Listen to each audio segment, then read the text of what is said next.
Hey, welcome to Hangar Z Podcast, brought to you by Vertical Helicast.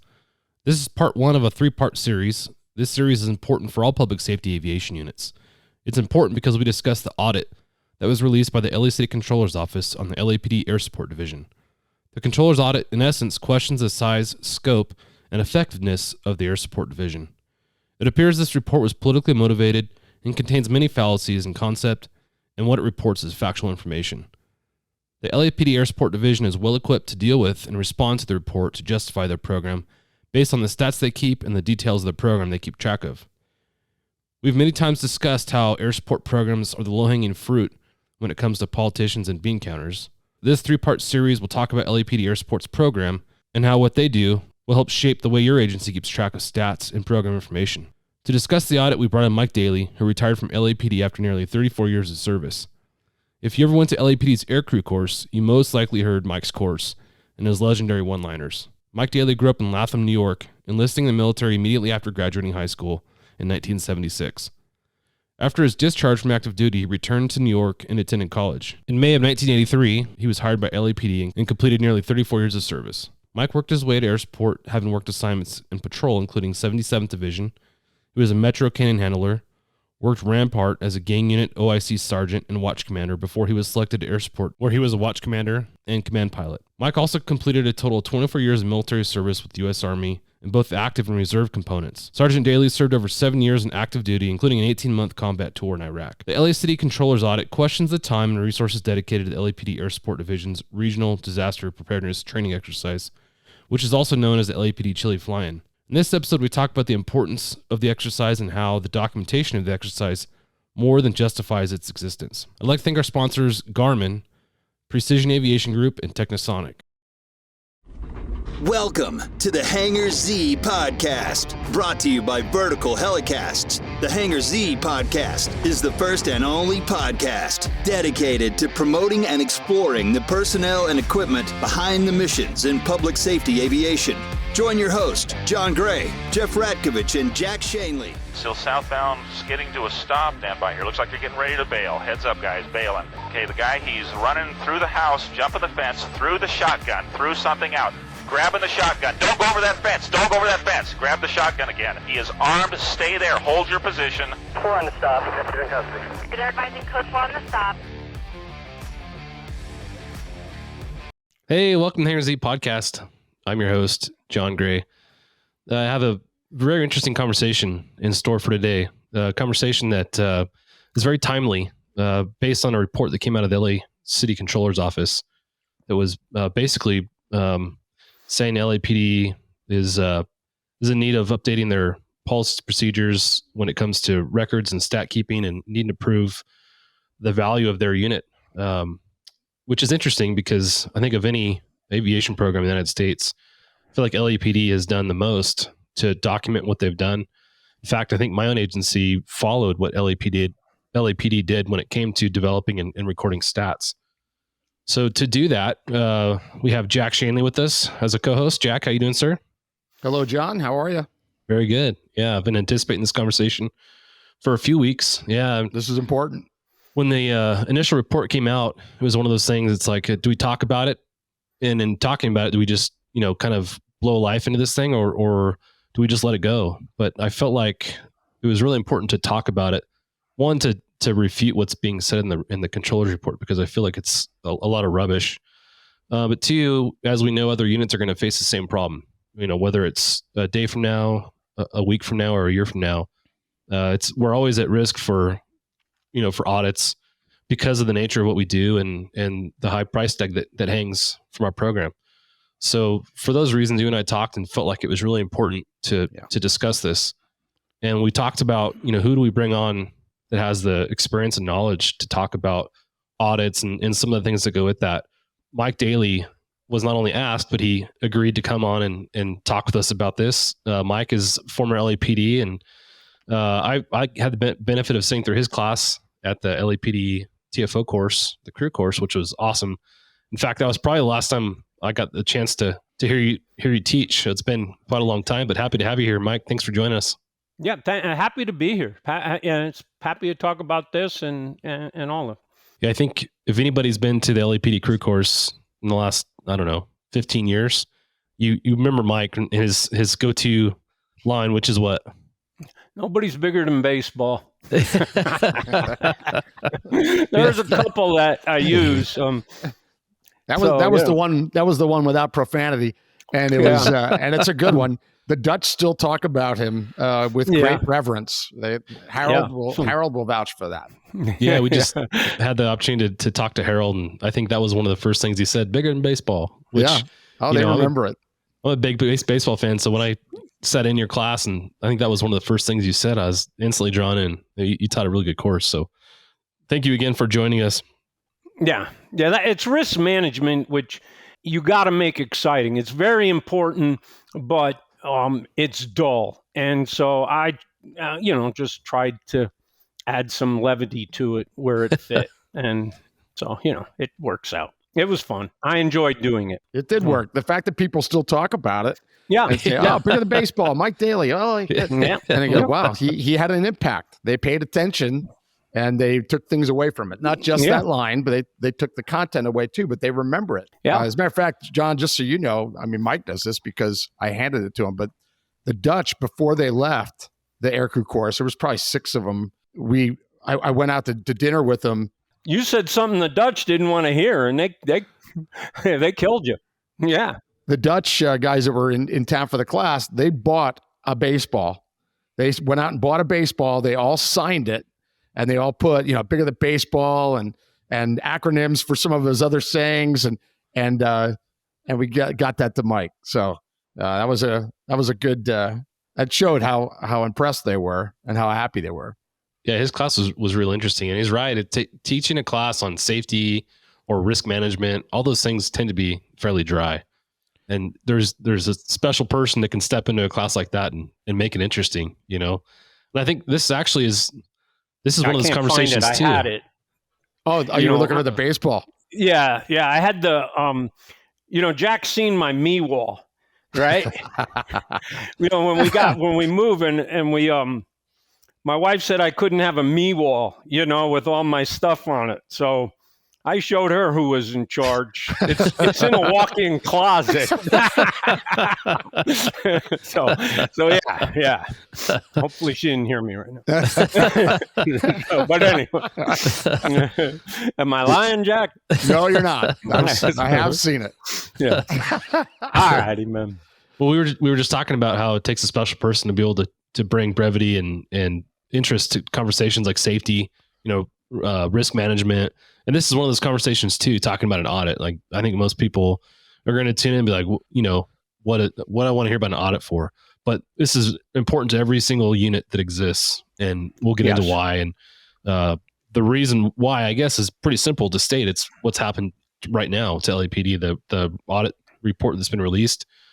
And it brings attention to a program. While, the attention's good, most of the time, this is attention that's, just distracting from the overall mission, and for some units could be the end of their program if they haven't exactly documented what they're doing properly. So, and that really is what changed. I know when you and I talked, John, about whether to do it or not. Initially, we were both leaning on not doing it because of what you said. We don't draw any more attention to it. But the thing that changed with me, and I know changed with you, is others are going to face this. LAPD Air Support will survive this. There are other units that might not. Exactly. And so we're going to try today to help those units to prepare because it's coming. It's coming. Yeah. This made national news, and there are other controllers out there that are chomping at the bit. And so we're going to try and help those units to be prepared and ready as they possibly can. So that was the big thing that changed my mind. And I think, John, you too. And then we went to Mike for the chili flying reasons, the audit reasons. So, so here we are.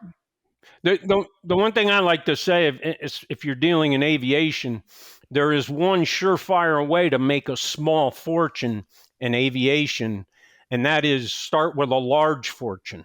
It's a costly endeavor, and so audits and how that money is spent is always going to be the question. It's like they said, If the weight of the astronauts wasn't an issue, we could have figured out how to get to the moon in a week. But the weight of the astronauts is the issue. If money wasn't an issue, we wouldn't be talking about this. But money is always the issue. Always. Absolutely. Well, the format for this conversation is a little different. Usually we do drink the day and the hot seat question, but I think, in the interest of the conversation at hand, we're going to bypass those two parts of the conversation and kind of dig into things. Okay. We'll talk about the chili flying, as it used to be called. And now what's the official term, Mike, for the event? Technically, its real name is Southern California Regional Aviation Coordination Exercise is its real name. It is referred to as the Chili Fly-In, and we advertise it as the Chili Fly-In, and it's that way so we get the involvement in it. So the air traffic controllers will want to come. There's a reason we need them there. But technically, it's a regional disaster preparedness exercise. And the reason we're including that in this conversation is because that was listed as one of the items they were unhappy with. They didn't think there was a public safety benefit to having the chili fly-in, and I completely disagree with that. So not only did I want to have a conversation about the chili fly-in by itself because of the benefits, not only regionally but worldwide, that's set through that preparedness drill, but now as it pertains to the audit as well. So we'll dig into the chili fly-in, and then a majority of the conversation will be spent talking about the audit and how agencies can track their information that's relevant to their operation and how you can use that to not only defend yourself if an audit comes your way, because it will come your way, but also how to illustrate the benefits of your program and what you're doing. There's a ton of ways to do that. Like I said, my agency followed suit with LAPD and leaned on you guys pretty heavily when we developed our stat keeping program. So you guys have the experience and knowledge in that. So sure. As we work through that, Mike, let's just kind of dig into your background a little bit. Can you talk about not only your time at Air Support, but basically how you were hired by LAPD and where your career went in law enforcement from there? Thank you to our sponsor, Garmin. Now, Bell 505 and Airbus AS350 operators can focus more on the mission while reducing pilot workload with the Garmin GFC 600H flight control system. Think attitude hold, hover assist, stability protection, and more. Details at Garmin.com. I grew up in a small town upstate New York named Latham. It's just outside Albany. And basically, right out of high school, I enlisted. When I come back, I went into the Army National Guard in New York. And while I was on active duty, I wanted to be a police officer. But while I was on active duty, I read the book, The Choir Boys. And I said, man, and Joseph Wambo, a lot of people don't know about today. But anyways, so I went to college for a couple of years. And then after that, I came out and I applied at LAPD, and they did that out-of-state selection process where you go through all of it, and then you go through the psych eval. And I did that. That was all in, and it moved quickly. I did it in like November of 82, and then January of 83, they called me up for the psych eval. Just funny story here, but they had a 1-800 number that you could call, and I was calling it every week trying to find out what was going on, because there was going to be a February class, and I was supposed to be in the February class, but then they did a hiring freeze. But then the mayor got a police and fire waiver because the Olympics were right around the corner. And there was a March class. I was supposed to be in a March, and I kept calling. And this one lady I'd get all the time, she said, "Why do you keep calling?" And I said, "I got to move cross country." And she said, "Don't worry. You'll get at least 2 weeks notice." Thank you. It's very generous. It was going to be a May class. It wasn't going to be in it. The Wednesday before the May class started, they called me. I was in upstate New York. It was 7:00 at night, I remember. And I had to rent a truck, and I drove cross country. I got here the Sunday before the academy started. Wow. And I started, the academy May of 83. Very fortunate to start that class, because when I was in that class, the selection team came in, and they said that, they were very happy with everybody in that class, because they said for the rest of 83, the quality of candidate dropped off markedly. Jack, when did you come on? So What were you just saying? okay. Jack like the class after me or something. But anyways, I'm 1183, and I got 2 weeks notice. I feel better about that 2 weeks notice now. Yeah, I didn't know that you only got days notice.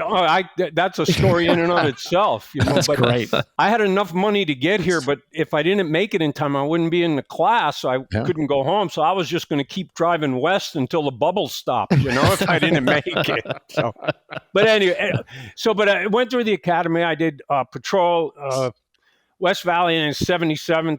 After 77th, I went to Metro, which was good. I was in C platoon for a couple of years, and then was in K9. Jack and I were there together. And then, real quick, we talked about it with Jack's interview, but can you talk about Metro a little bit and what C platoon was? Technical name is, I think, Metro Crime Task Force, and it's basically a reserve of officers that they can use to throw at various problems, and it also has a specialized units. There's an A platoon, which is admin. There's B and C platoon, which are your basic crime suppression platoons, which are, about 40 officers that can do anything from uniformed crime suppression, undercover operations, stakeouts, all of that stuff. They're for, and then you have D platoon, which is SWAT. You have K9 there. You have the mounted unit, and so and dive unit too. Those specialized units, and B and C platoon's job, as I always said, their job was to do the jobs that there's no special entity to do on the department. So we did a lot of different things, bank stakeouts. We did, the bum blaster task force, and undercover assignments, uniform suppression. It's a very prestigious assignment. I enjoyed going there. I learned a lot that would carry me through the department in a lot of different ways there. And then I went to K9, and that was, I really enjoyed K9. After that, I made sergeant, and I went to Southwest at first. And after that, I was wheeled. I did a year and a half there, and then I went to Rampart, which was just before the infamous Rampart scandal broke, as it's called. And so I was there for that. I was the last Rampart crash sergeant and the first Rampart gang enforcement detail sergeant. There were a host of issues that we had to deal with there. I was there, 7-8 years, and then I went to air support. I did my last 10 years at air support as a sergeant, and so that's kind of my police career in a nutshell. So it's funny. It only takes 30 years to do the career, and it takes about 3 minutes to talk about it. But all the lessons you learned, in the field, whether it was patrol or in C platoon, and then you fast forward to canine operations. Did you and Jack work together as canine handlers at some point? Okay. Oh yeah, we went to K9 together. Yeah, we dug ditches. The exact same transfer. We dug ditches together. Yeah. Seriously, at Dodger Stadium. We were digging ditches our first month or two. Yeah, because we were waiting to get dogs, and so we dug ditches above Dodger Stadium for water lines and all sorts of crap. And there's a canine training field up there that we got, and then when SWAT saw it, it became the SWAT obstacle course, and then it was Camp Snoopy's to some people. So we went together, and we pretty much left together a month or two pretty apart. Close. When he went to air support, I made sergeant. So. After that, he was on his own. I couldn't. We worked together in 77 for years, and after that, I said, Jack, I babysat you long enough. You spread your wings, and he took it literal. So, that's why his shoulders are so strong. He carried me a long time. Yeah. So, Atlas ain't got shit on me, man. So a lot of the times I ask people, talking about your experience at patrol and in the field in general, what were some of the funniest things that you remember happening to you? But for this, I'm going to change it a little bit since you guys work together a little bit. I'm going to open the door for Jack a little bit here. What was the funniest thing you remember happening working with Jack? Okay. Statute of You limitations. were on. Right? I remember this, and I'll keep it clean. It was that search in Hollywood and at the Barnum Cross. We were in Canine then. Oh. It was a residential 211, and there were like 6 suspects. With just one slight detail change, we would have been part of LAPD legend forever. And if you go up the Hollywood freeway from downtown at night, there at the Barham off ramp, if you look on the east side, there's a hill and it has that lighted cross on top of it. Well, the robbery was right at the base of that hill, and the suspects had they got there, they scattered, they had set up a perimeter, and we used Dave Carter's dog, and all of a sudden we're searching at the bottom of that hill, and that dog, his ears go up, his tail goes out, and he starts running towards the top of the hill.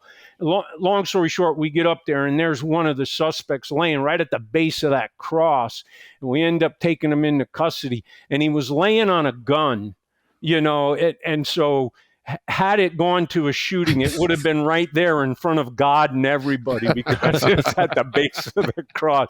So that was kind of the joke for a while. But yeah, I got plenty of different ones. There are probably too many to recount. But Yeah. We'll have to bring you back at some point to do just an episode on stories of Jack. A whole episode. Yeah, that Jack talks about in his class. That CHP officer ran in his house. He got shot. It went into a foot pursuit into a house. He got shot. We set up a big perimeter.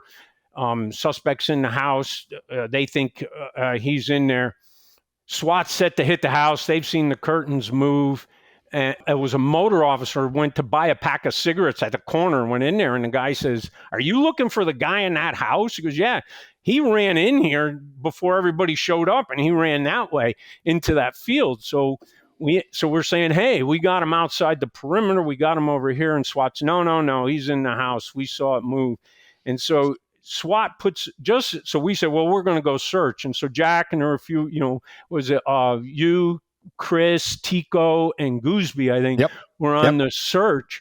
And so SWAT's just, no, hey, we're going out to search. We think we got him. And SWAT gets on, they put the frequency on standby, and they had those throat mics. So stand by. And right when they say stand by, they get in the shooting with the suspect, and you can hear all the shooting in the background. And you hear the SWAT supervisor go, stand by. You're, fuck. They were pissed. So, they were not happy. Yeah, they were not happy. They were not happy. Yeah, we were killing the suspect. The suspect's a block away from where SWAT was. So, that one. But hey, Yeah, the debriefs, Jack, in your class illustrates so many huge points when it comes to suspect perimeter containment type issues. That's one of the things that illustrates, he's not where you think he is. Yeah, the best, and I love that clerk was able to provide that info. For folks that still haven't read Jack's book or taken his class, you have to. That those lessons learned from those types of incidents are so key. So just a short plug there for that class and that incident, because there's a lot of takeaways from that. Going back to your canine time, what I've found through our conversations is that when you look at most folks that go to air support that are really good TFOs and just are successful operationally, they seem to have a canine background. How do you think that helped you prepare for your time in air support? Thank you to our sponsor, Precision Aviation Group. Mission-critical operators and fleet managers rely on Precision Aviation Group as a worldwide leading rotor and fixed-wing MRO provider. PAG provides tip-to-tail solutions in 4 MRO segments: avionics, components, engines, and manufacturing DER services. A single point of contact gives you access to over 150 million in inventory globally, 24/7. Just call 800-537-2778. Precision Aviation Group. Others sell parts. We sell support. Yeah, and it's interesting because there's a point about this in the audit that I like to tie it to, and it all deals with that the logs, and what they're saying is, they want the air unit to recap arrests it is directly related to. And that's an interesting term, and I don't know what they mean about that. Because what I always used to say about, canine and air support and patrol, all of that, is it's kind of the combined arms team, as the military talks, how you use your infantry with your armament, all that stuff. It's the combined arms team. Each one of those have a distinct strength and a distinct weakness. And when you put them all together, they all make up for everybody.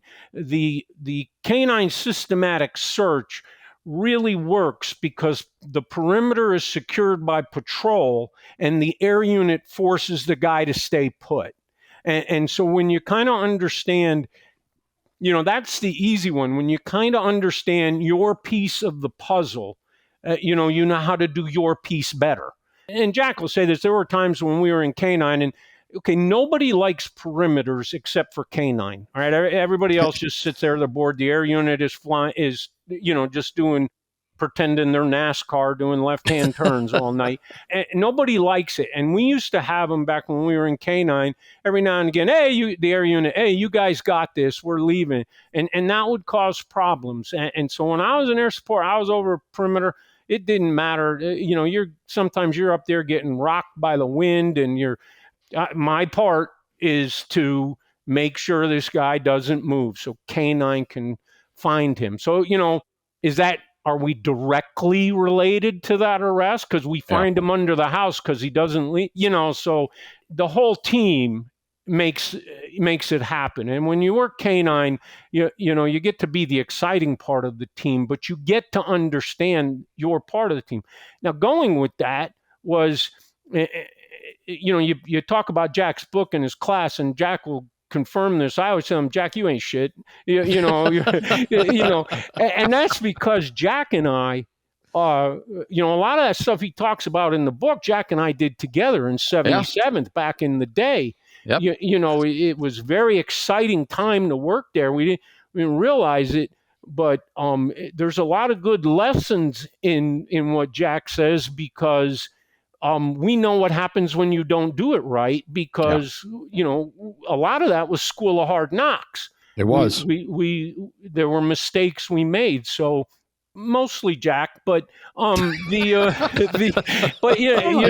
the thing is, back then in 77, when there was 1,000 homicides a year in the city, the workload was so heavy that, okay, we made that mistake last night. Tonight we won't make. The workload was something back in the day, and so repetition is always the catalyst for success and skill. Yeah. You guys through repetition, nailed it. Exactly. So exactly. I love the point that you brought up about how it ties into the audit, because it's 100% true. You look at canines, by itself and in the records they keep. That I didn't really put the two together at first, but you guys are keeping records, and then air support's keeping records, so you kind of have baseline understanding of what information is important to keep.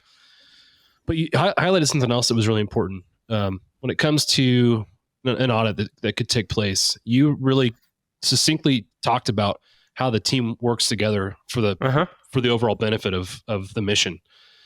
If you have a supervisor in a position that has to speak to an auditor, and they're not well versed or can't succinctly talk about the thing you just talked about, it could be problematic for the report that's being generated. It could be problematic for the unit. So one of the points that I think is important is to consider, if you're going to be in a position to speak to an auditor, have someone who's well spoken and well versed in all these aspects of the conversation, not just somebody who's a supervisor because they're a supervisor. Pick the person who can best represent and talk about the things that are factual and important, because that could be problematic at the end of the day if you have somebody who's only able to recite the stats and not draw a big picture for the auditor to understand. So I think that was a great point. Yeah. And it may not be a supervisor. It may be that the supervisor says, well, I can talk to this and this, but I'm going to have you, Mr. Auditor, talk to our subject matter expert on that. I'm not familiar with that. Like Mike and I could talk to that at length. There was multiple layers to LAPD air support. maintenance, support, astro. I mean, it was all these training, maintenance alone, very specialized. I wouldn't dare try to tell somebody about how maintenance operates. And I was assigned there at times on loan as a maintenance pilot. But the maintenance, full-time maintenance pilots, those are the people, the Kevin Stanich and Pat McNamara and then Coley Madigan. They were the ones. Mark Williams was out there for a long time. Dave Gomez, all these people, they were the experts. So if you wanted to know about maintenance, the supervisors at Air Support knew, well, you need to talk to a maintenance pilot, even though they're not a supervisor. And, so the subject matter experts it's important to use them. And Absolutely. I know Mike did. I know he did. And sometimes you got to be the subject matter expert. Yep. First of all, just a personal pet peeve of mine. I like to avoid the word supervisors. I like to use the word leader, and it comes from the Army. The Army has a saying that you cannot manage people to their deaths. And it's, you manage resources, you lead people, and it's just kind of a pet peeve of mine. But a lot of times, you have to be the subject matter expert. We finance helicopters in the city of LA through a program called MICLA, and you can either buy helicopters through a municipal lease to purchase agreement, or through, in the city of LA, they have a system called MICLA, which it's mentioned in the audit, the Municipal Improvement Corporation of Los Angeles, which I had to brief the chief on the advantages of using MICLA funds as opposed to municipal lease to purchase. And I knew more about MICLA at the time. I could talk about the MICLA. Now, MICLA, when I was reading about it, I thought for sure it was going to be led by a guy named Guido Corleone, because it would be illegal except for what they do, except for it's a municipality, and it saves people a lot of money. It saves taxpayers a lot of money and stuff. But and the funny thing was, when before I briefed the chief, I had to brief the assistant chief and the commander, which was Rapoli and Paysinger, who were sergeants when we were at 77th, and I briefed them all about this MICLA stuff, and they made the comment, "This is the P3 who used to chirp at us from the back row. Now listen to," but you got to know your subject matter. So you do, yeah, absolutely. Before we get into the audit in depth and the chili flying, I want to talk a little bit more about your background. So you talked about getting selected to go to Air Support. Can you talk about being selected and what your experience was beyond that? My selection was somewhat unique in how I got to Air Support. When I first made sergeant, and I was sergeant at Southwest with George Gonzalez. And George is really the one, he's saying, "Mike, you should really apply." And so he's the one who got the interest for me. And so I applied a couple of times. And the interesting part about the one where I was selected was I actually did my oral from Fort Lewis, Washington on the phone. I had been called to active duty. I was with the Army. I did an 18-month Iraq tour, and this was just before I go. So they called me, and I did the oral over the phone, and so that list was good for 2 years. So when I came back, I was selected. Now, the reason I was selected by Runyon, Tom Runyon, who was the captain, who had been my captain at Rampart. And at Rampart, there were, personnel issues. There were a lot of challenges that we had to deal with. And he relied on me to do some of the heavy lifting there. That's why he selected me. He's saying, "I'm having some of these issues here, and you're the person I need to bring in here." And so that's why I was selected there. Are you referring to Jack again with the personnel issues? No, I'm trying to be subtle. But Captain Runyon liked me. I have so much respect for Captain Runyon. Mm-hmm. He was Did you a get former a Christmas card from him this year? Probably No. not. No, I didn't. But Lenny was a former D team lieutenant as well. So Mike and I knew him he from was a Metro sergeant too as at well. Rampart when we were there. Yeah. Too. And so one of the things I'll say to the guys that are, the leaders that are being selected are there. The reason I was selected was because of what I had done. So when you get there, I did the same thing. That's what got me there. So I did it, and didn't make me popular all the time, but hey. Yeah. Well, that's the tough part about being a leader is you're not always popular, and that's got to be okay with the things you do. But when you were selected to go up there, you went up there as a sergeant. Did you also work as a TFO during that time? No, I didn't work as a TFO, and but I went into I went right into flight training, and they taught me how to fly and stuff like that. So, and I've mentioned this before with you. You did that thing. You talked about the leadership challenges that aviation units promote, and how from promoting from within is something they don't do, and the issues that leaders that don't have that aviation experience they bring to the unit. I'm that guy, and I've offered. I would really love, because there is some challenges that they face, and just how you can, just what makes them successful in that. So I would love to talk about that. Yeah. Well, leadership's a big topic, and that is a big trend that we see. And of course, there's always exceptions to the rule. Right. And, it's cool to hear you talk about the exception being that. I'd love to circle back and talk about that. Yeah. So you're up there as a sergeant and then a command pilot. And then did you at some point work as a watch commander in air support? Most of it was as a watch commander So what is the role of the watch commander air support? Thank you to our sponsor, Technisonic Communications. Technisonic Communications is a proud provider of the critical airborne communications equipment utilized every day on every mission. Law enforcement, EMS, forestry, federal and military operators all trust their communications to Technisonic. Visit TIL.ca to learn how Technisonic can support your mission communications. And the watch commander air support is the role of watch commanders anywhere. It's the role of leaders anywhere.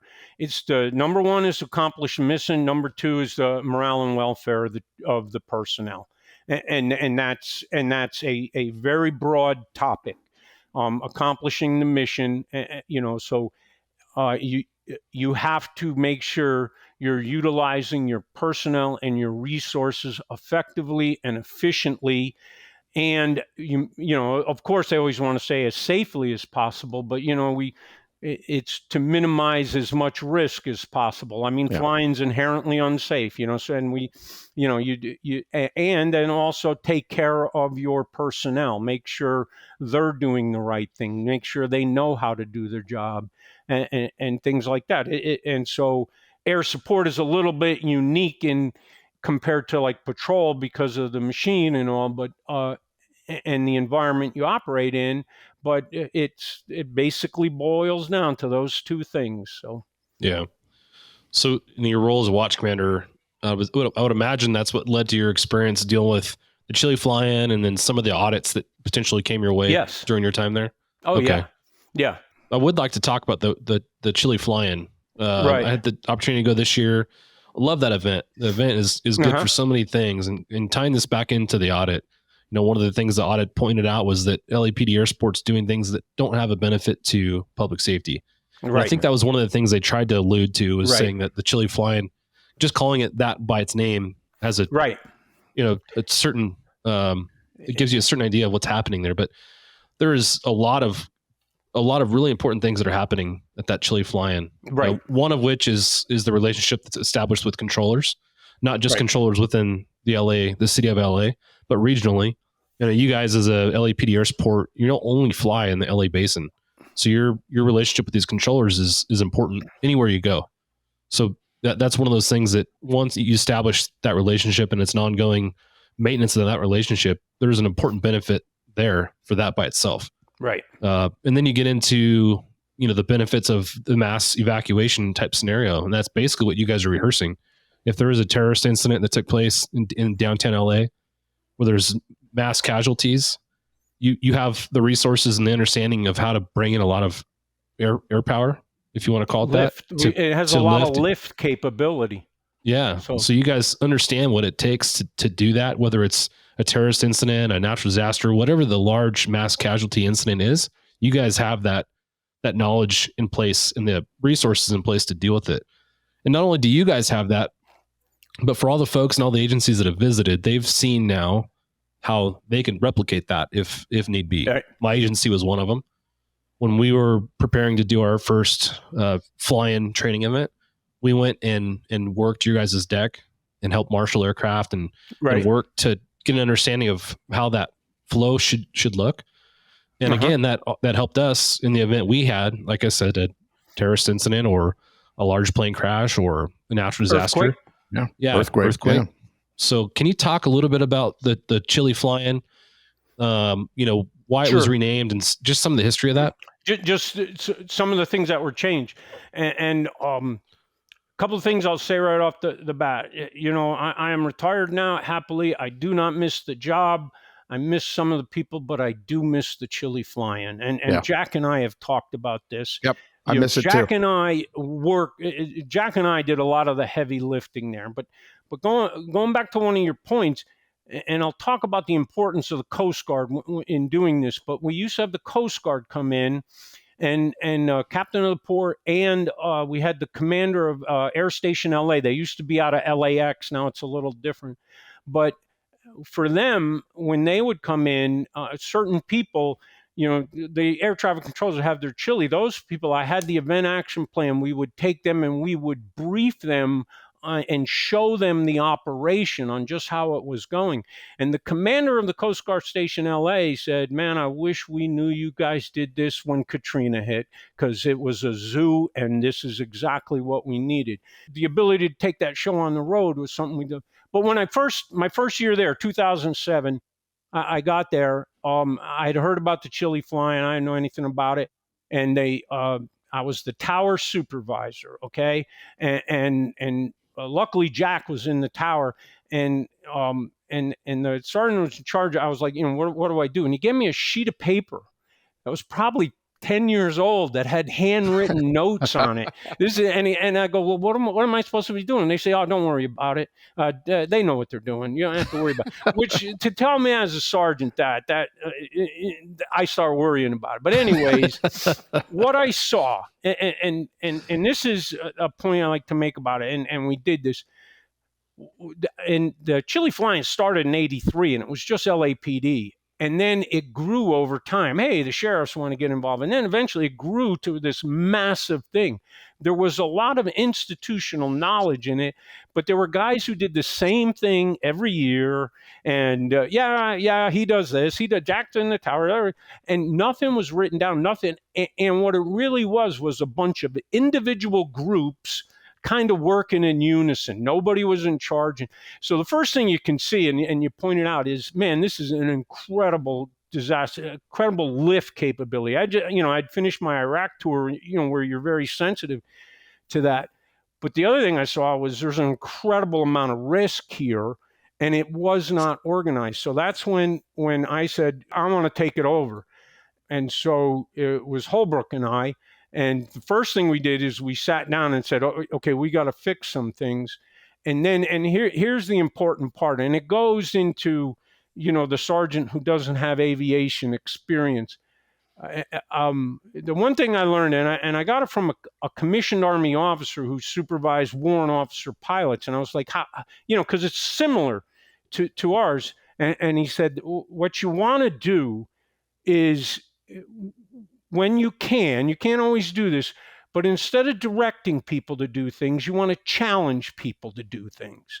And Jack will remember this.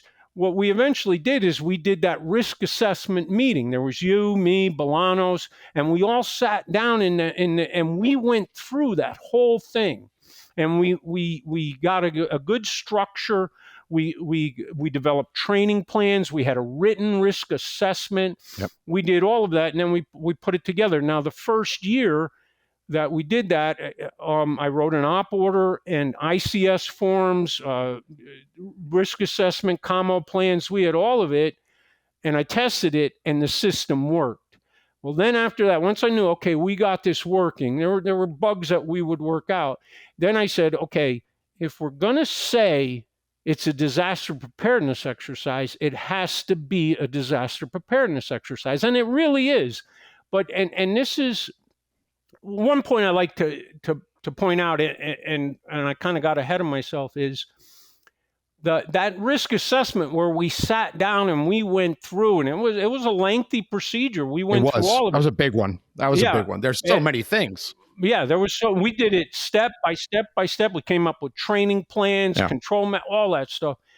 But, I recommend that to all aviation units for things that you are doing all the time, and you do it that way because that's the way we've always done it. What happens is organizational creep. It slowly changes over time, and pretty soon you're normalizing a deviant. So that's my point. Take that. If there's something you do, same thing every time, look at it. And if the reason is, well, that's the way we always do it, if there's a crash, that's the way we always do it is not an acceptable explanation. So I'm sorry I got off track there. In the report, it says they do the Chile fly-in, which they represent as a disaster preparedness exercise, which is kind of like, they're saying it with a wink and a nod. It's a disaster preparedness exercise, we're just covering it up. But if you're going to make it a disaster preparedness exercise, it's got to be a disaster preparedness exercise. Now, the Department of Homeland Security actually has a national preparedness system. And so if you're doing these, Google it. It's all online. They talk about the national preparedness system, the national response framework, and the Homeland Security exercise program. And this is the bottom line. And I was always ready for someone to challenge this on cost. And what you want to show them is that this is not a liability, it's an investment. All right. First of all, if you read the National Preparedness System, it says throughout it, and they have different ways of saying it, but response is best at the local level, is what they always say. And basically, what they're trying to get across is you're responsible for your jurisdiction. And people think whenever there's a disaster, I swear, you listen to people and you swear they think that the federal government has warehouses full of people that just sit there and wait for a disaster. And when the disaster happens, they jump in their trucks, they go there, they fix it, and they run back to these warehouses, okay? The federal government doesn't have anything. The federal government fixes all problems the same way, regardless of what the problem is. They throw money at it. That's the one thing the federal government can do, is throw money. If you remember Katrina, FEMA took a kick in the chops there unfairly. And that's because, everything was screwed up. But what the problem with FEMA was, New Orleans didn't have a plan. And so FEMA comes in, hey, we're here to support you. What's the plan? The plan was the Astrodome's the last resort. There was nothing. There was no plan in place. And so that's why. So it's incumbent upon you, and especially us in public safety, to make sure our leaders in city government know it's our responsibility to be ready for disasters, because the federal government is going to show up and all they're going to do is write checks. Okay, so you as a leader in these organizations, you got to make sure you have a plan, you have the ability to deal with it. Now, they a couple of points. The National Preparedness System, I'll go through them quick. Identify and assessing risk. And what that means is it's got to, we don't plan for a blizzard in LA. We plan for an earthquake or a terrorist attack. Estimate your capabilities, build and sustain. You got to work toward, what is it that you need to do? You got to work towards those. You have to plan to deliver capabilities, which is NIMS, ICS, and then you have to validate your capabilities. So according to that, and there's presidential directives and all, you've got to conduct your exercises, and then there's the steps of the exercises. And there's important senior leader guidance, which of course means you got to have a command structure, informed by risk, which means, we're working towards earthquakes, not blizzards in LA. What is the risk to your jurisdiction, to your area? Capability-based, objective-driven. Our capability is lift capability. We're working to enhance our lift. Progressive exercise planning approach. The exercise has got to grow over time, and common methodology, ICS and IMS. So important if you're doing these, you do ICS. I did them on there. They have different terminology. Always do the ICS forms when you do those, because in a lot of places in California, if it's a disaster, they won't give you disaster funds unless you show that you used ICS. It's one of those things. So you use that. So when you say, this is a disaster preparedness exercise, be ready for that. What makes it a disaster preparedness exercise? Well, this is an exercise that is conducted in accordance with the National Preparedness System by the Department of Homeland Security. And this is what we're doing. This is what we're working for. And you got to show that it is an investment, not a liability. Now, with that said, one of the things we did as we progressively planned, if you remember, Jack, we eventually opened up Dodger Stadium to bring in heavy lift capability. Yes. We brought in SWAT. We brought in motors to escort people because we had to do that progressive planning. Now, we always brought the captain of the port to the meeting. We sent a helicopter down there, and the last one was Charlene Downey just before I retired, and we always brought, but there were two different ones. We always brought the captain of the port. The Coast Guard is important in disaster preparedness exercises, and I'll tell you what. Coast Guard is under Department of Homeland Security, and Homeland Security is FEMA and all that. I have a niece and her husband who are Coast Guard officers, and I talk with them.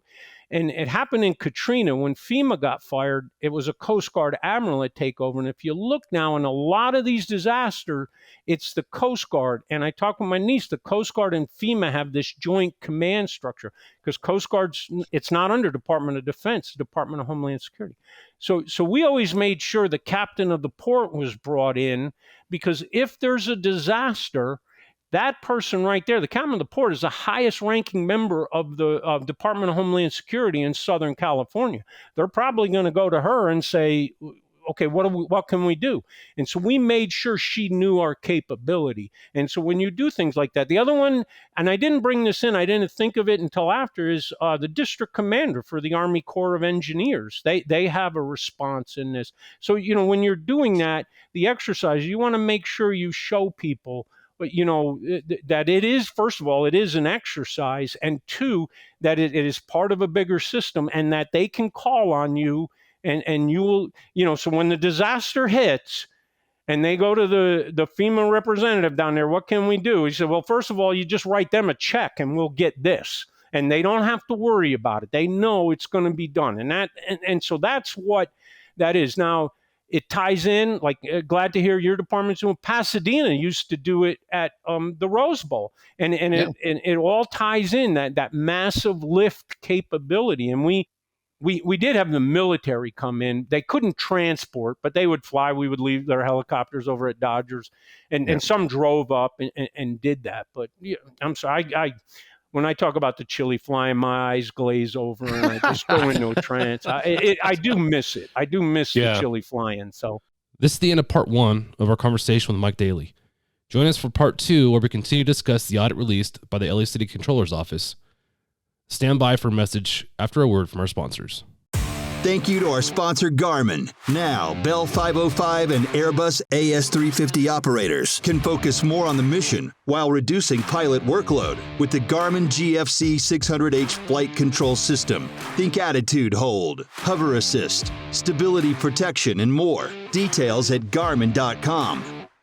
Thank you to our sponsor, Precision Aviation Group. Mission-critical operators and fleet managers rely on Precision Aviation Group as a worldwide leading rotor and fixed-wing MRO provider. PAG provides tip-to-tail solutions in 4 MRO segments: avionics, components, engines, and manufacturing DER services. A single point of contact gives you access to over 150 million in inventory globally, 24/7. Just call 800-537-2778. Precision Aviation Group. Others sell parts. We sell support. Thank you to our sponsor, Technisonic Communications. Technisonic Communications is a proud provider of the critical airborne communications equipment utilized every day on every mission. Law enforcement, EMS, forestry, federal and military operators all trust their communications to Technisonic. Visit TIL.ca to learn how Technisonic can support your mission communications. Thanks for sticking around and for supporting our sponsors who make these conversations possible. The Hangar Z podcast is honored and humbled to be able to promote the public safety aviation industry and to tell the stories of the men and women who complete these amazing missions. If you know someone who'd be a great guest on the podcast, go to verticalhelicast.com and fill out a guest inquiry form under the contacts header. If you haven't tuned into the other podcast under the Vertical Helicast umbrella, you have to check them out. Jason Quinn from the Rural Rescue Podcast recently interviewed Medal of Honor recipient Dakota Meyer. This is an episode you absolutely don't want to miss. Halsey Scheider, host of the Helicopter Podcast, recently interviewed Kevin LaRosa, who's an aerial coordinator stunt pilot, known for his most recent work on Top Gun Maverick, as well as many other box office hits, including Iron Man and Godzilla. Lastly, if you could leave us a rating and review on the platform you use to listen to the Hangar Z podcast, we'd truly appreciate it. Cheers. Time to close up the hangar. Thanks for joining us on the Hangar Z podcast, brought to you by Vertical Helicasts.